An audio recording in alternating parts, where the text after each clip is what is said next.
Well, thank you so much for inviting me to be part of this presentation. And Mary, your artwork totally blessed my heart, the way it's so connected to your family and your culture, and just love comes out in your work so strongly. And I am not very technical, as you can kind of see already from the get-go, so I couldn't drop anything in the chat because I wasn't sure how to do that.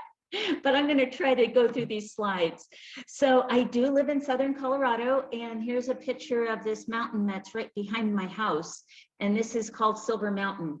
And when I started my pottery business, doing business as a potter 4 years ago, I decided, okay, I was going to pick a name for my pottery that kind of reflected a location. And so anyway, that's Silver Mountain right there. So I am going to try to, let me see if I can get, okay, good.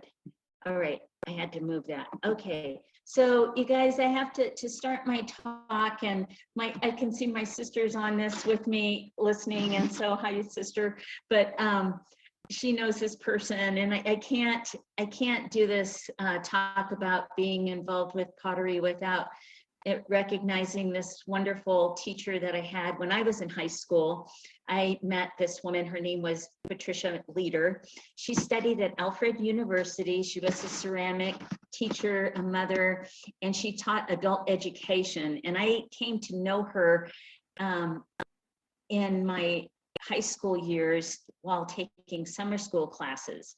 And she was just a great mentor. She was a great friend, and just a great encouragement to me to continue in my art and to think about my future.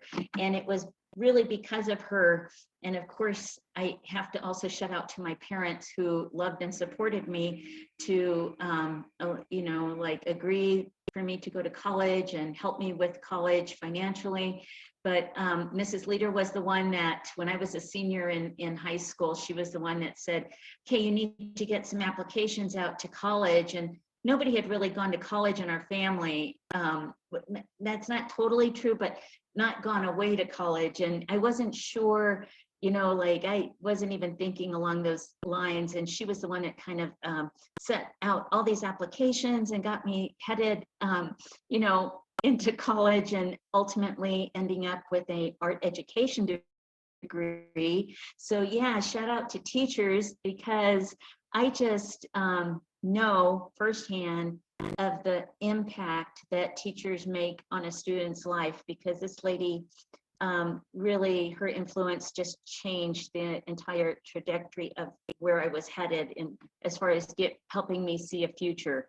And so so that was really wonderful to have her as a high school teacher, and then going on to college, and then getting a degree in art education from the University of Northern Colorado, and then later getting a master's degree through Leslie College, which is, I think it's housed in, I'm not sure,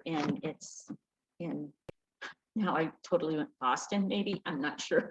But anyway, just did all that and taught for 36 years. And one of the things that was really exciting in this whole teaching opportunity that I had was, as when you become a music, an art, a PE teacher, your certification usually allows you to teach K through 12.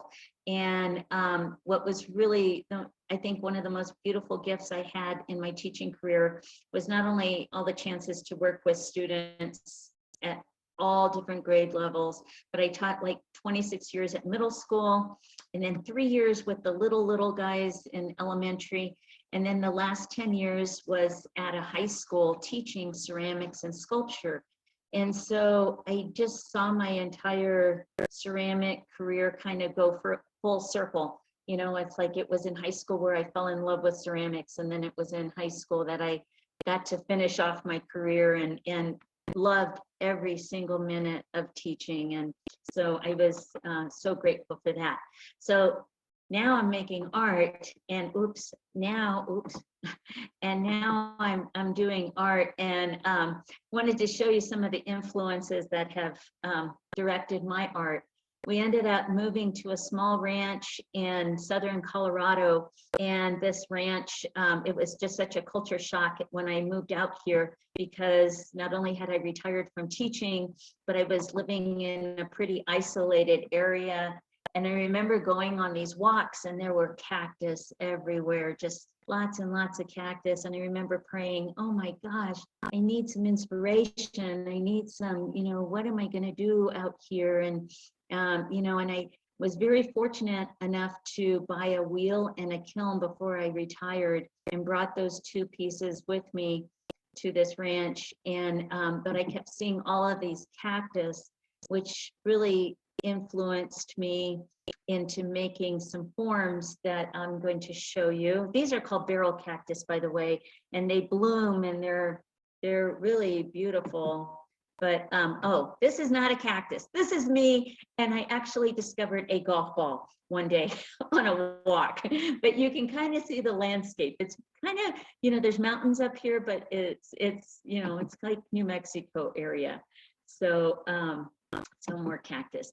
But here are some, these are wheel thrown pieces that I started to experiment with, and these are considered my cactus forms.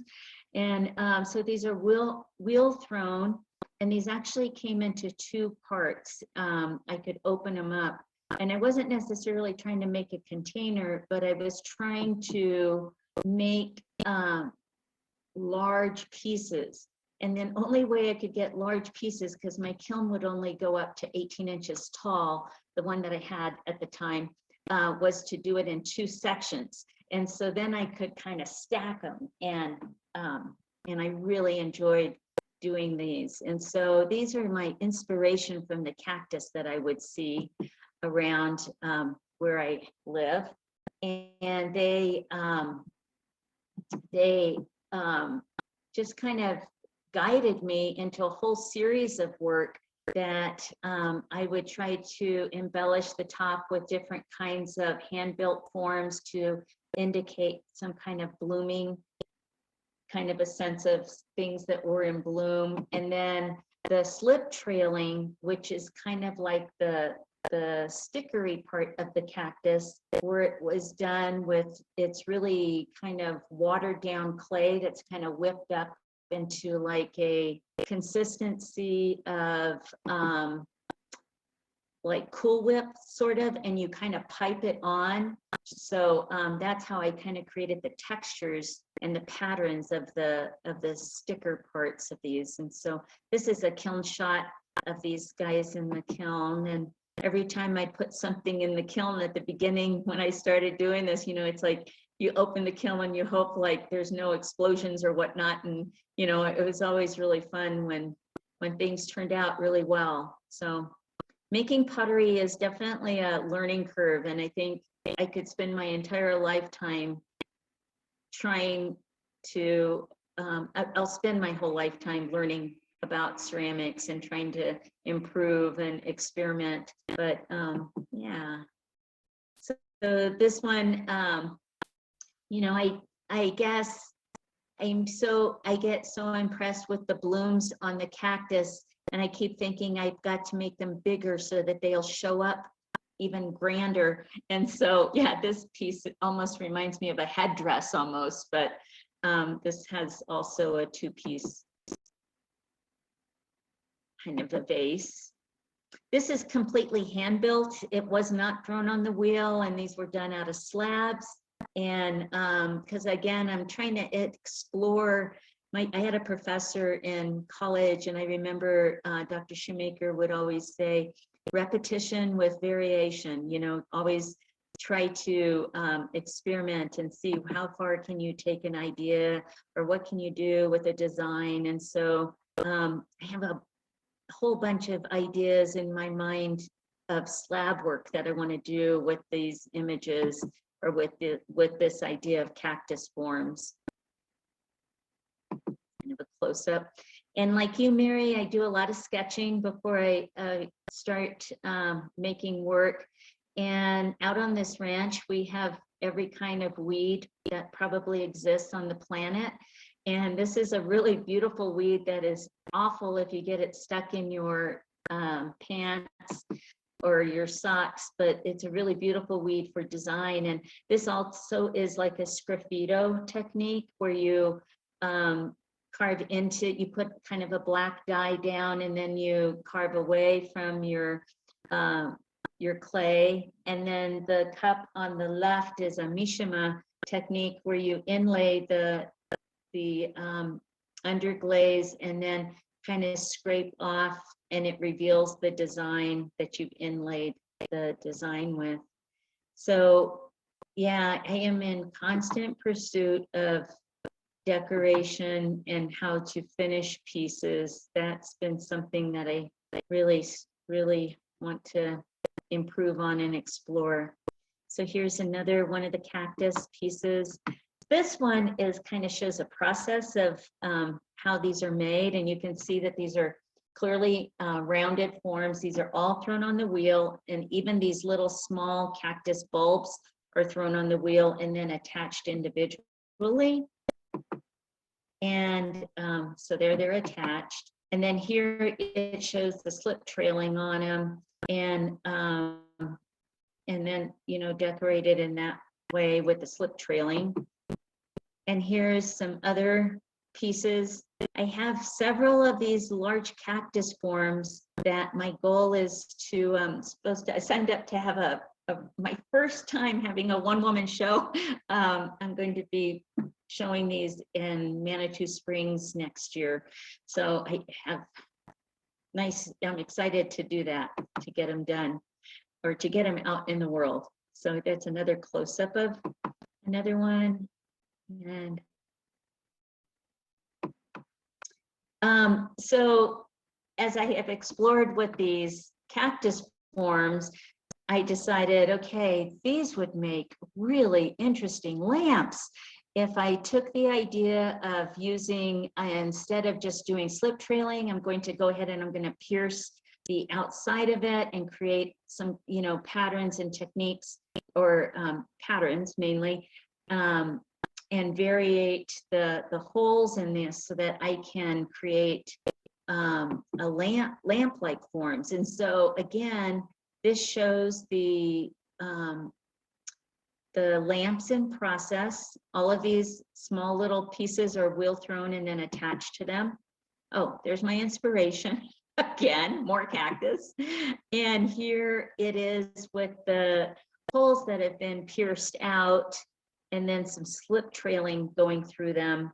And it just kind of mesmerizes me. It's so much fun to do the slip trailing and to do the piercing on these pieces, just because, you know, you can change the direction of trying to move the person's eye around the piece, on how you lay down the slip, and then changing the size of the circles. You know, it's just really fun. And I knew that, I thought these are going to be really fun lit up. I think that they'll be really kind of cool looking to have as kind of an accent lamp. And so those are just close-up pieces of those. And then some with slip trailing. And the reason that the photos are brighter is my wonderful husband, when we moved out to this ranch, we are pretty secluded, and that is in his heart, that's what he wanted so bad, was the peace and seclusion. And so we are out here where there's not a lot going on. And he built a studio space for me. And so now I have all this light, and that's why the photos are a lot lighter now. And so I've got this wonderful space to work in, and I'm so grateful for that. So it shows a little bit with the lamp, kind of gives you a little indication of what that would look like with light. I don't know, I've always been very interested in light, in the way that you'll see in some of the pieces that I'm going to show you here in just a minute. So that was my cactus. These are all cactus lamps, and these are about 24, 28 inches tall. And my goal is, I remember seeing these women, I think they're in Japan, that make these pots that are like 6 feet tall, and you can walk around them, and they're just ginormous. And I thought, oh my gosh, that would be so glorious to make really huge pieces like this. And I don't know, maybe someday more cactus. Okay, started making not only these kind of sculptural forms, so the cactus started out as sculptures, then they ended up kind of moving into lamps, and then I really became enamored with vases, and as particularly tulip trees, where you can insert flowers into little sections of openings in a pot. And so because of the way that the cactus bloom and, you know, have these bulbs, you know, of flowers sticking out, I thought, oh my goodness, these would make lovely vases to really showcase flowers. And so these are actually vases, vase forms that I have put together. And here's one that I sent to a gal in Taos, New Mexico, and she sent me back a photograph of it so she could see what it looked like with the beautiful flowers. More cactus, big surprise. And lots of beautiful wildflowers. In Colorado, if you have a wonderful spring with lots of rain, you're gonna get lots of beautiful flowers. I'm just now showing some of the mugs that I tried to do. Again, I'm just kind of experimenting with inlaying underglazes, slip trailing, trying to explore the idea of making functional pieces, maybe more for, you know, cups and glasses with the cactus themes on them. That's what that is.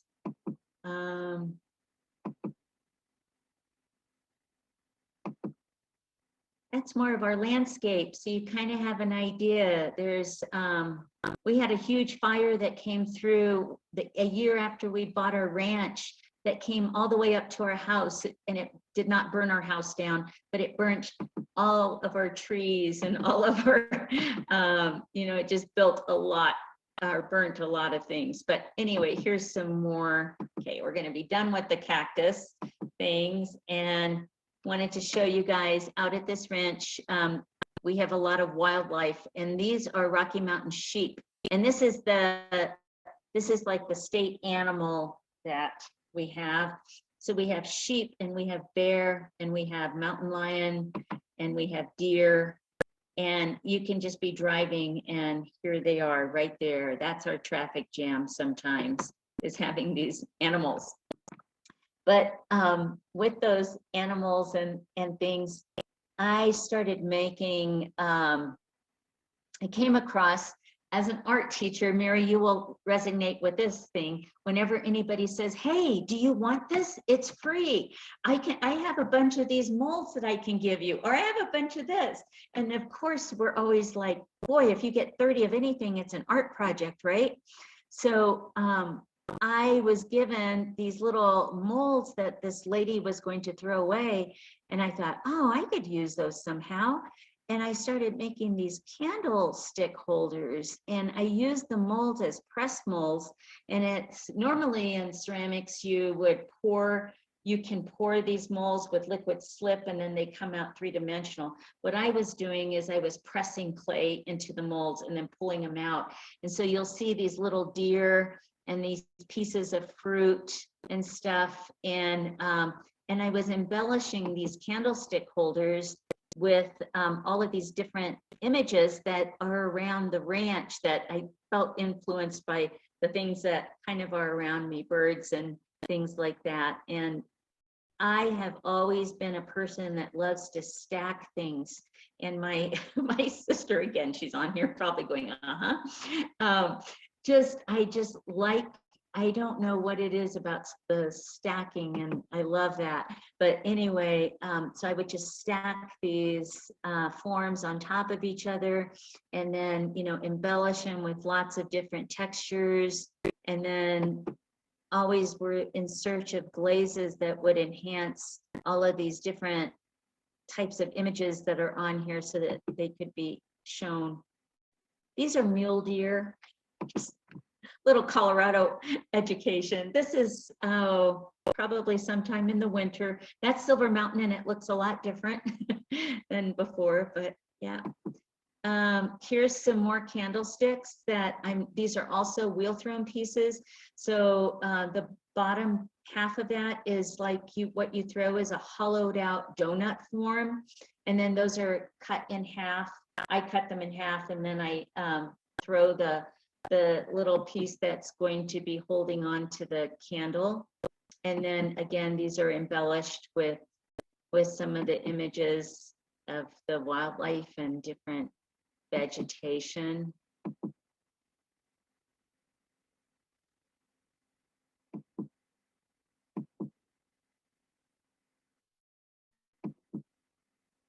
So these pieces that I'm going to show you right now, I belong to an artist co-op in Manitou Springs, and every once in a while they end up having these shows that they will give a certain title to, and they ask us to submit work that we might want to have in that. And it was some kind of a garden theme of plants and blooming things and stuff. And so these pieces that are in the front here, these larger pieces in the foreground, are pieces that I created for this garden show. And what these were supposed to represent, I, like you, are very, like Mary, very influenced by my faith. And I had been reading, oh, that's Silver Mountain, sorry. I'd been reading, I was inspired by this reading in the Bible when Solomon built the temple for God, or a temple that was to house God's, covenant, or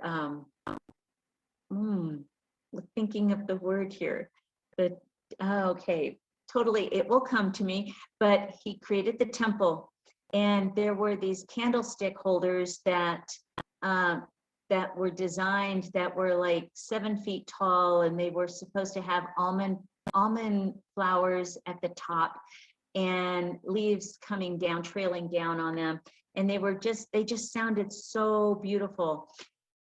And so I thought, okay, how can I take this image and try to create something that I felt would kind of resonate with that? And so this was a small little lidded jar piece with the flowers on the side. And this one has kind of like these spouts that I guess you could also use as a flower vase if you wanted to.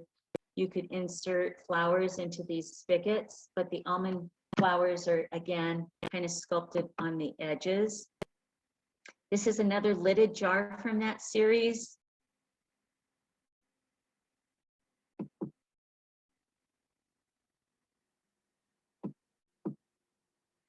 Here's a candlestick, again, trying to bring some light into this. And this is, that was the inspiration, thinking of the candlesticks that would have been found in this temple.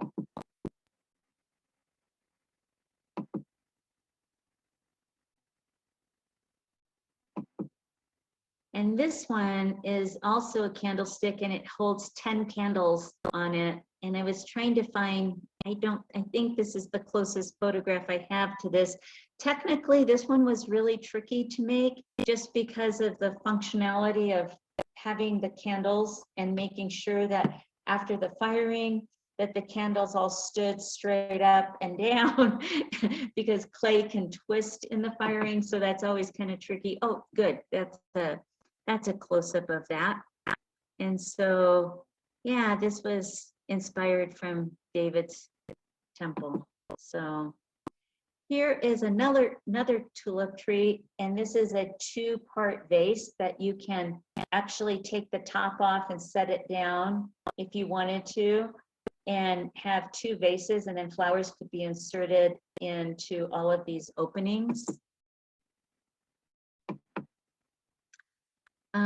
This is a yucca plant that's found out in our area.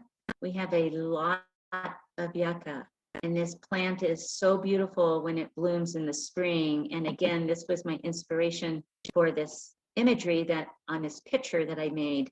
And so a lot of times when I've been kind of evolving my business as a potter, working as a potter, trying to think about pieces that can be used in the home. I think it's really, really wonderful to be able to have art that you actually eat out of and drink out of and enjoy every day. And if it brings you joy and beauty into your room, into your home, it's really a goal that I have. And so that's kind of my inspiration from these pieces. The yucca plants, beautiful wildflowers, more cactus. These are some slab pieces that I've done to kind of reflect the mountain areas that we live in. And this is stamping into the clay, and the stamps are handmade, which is really a wonderful way to decorate pottery, is by using pattern and repetition by printing on it. This is Silver Mountain in the evening. I think we're almost at the end here. Oh, almost. Some more functional pieces. Oh, this was when I found out that I got to be in the show there at the Pottery Festival in Minneapolis. I was already very much interested in exploring the idea of the tree of life that you see a lot in Mexico. Again, these are candlesticks that usually have lots of imagery from the Bible of the creation of man and things, in that nature. And just, I thought, I love incorporating aspects of nature into my pottery. And so I did a series of these candelabras that I sent over to you guys. I don't think I sent that one. I don't know if I did or not. I sent this one because I was really happy, and thank you for putting that in the magazine. Just want to thank you for that.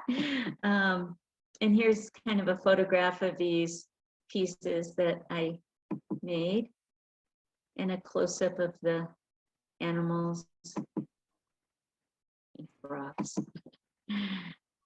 And some more functional work.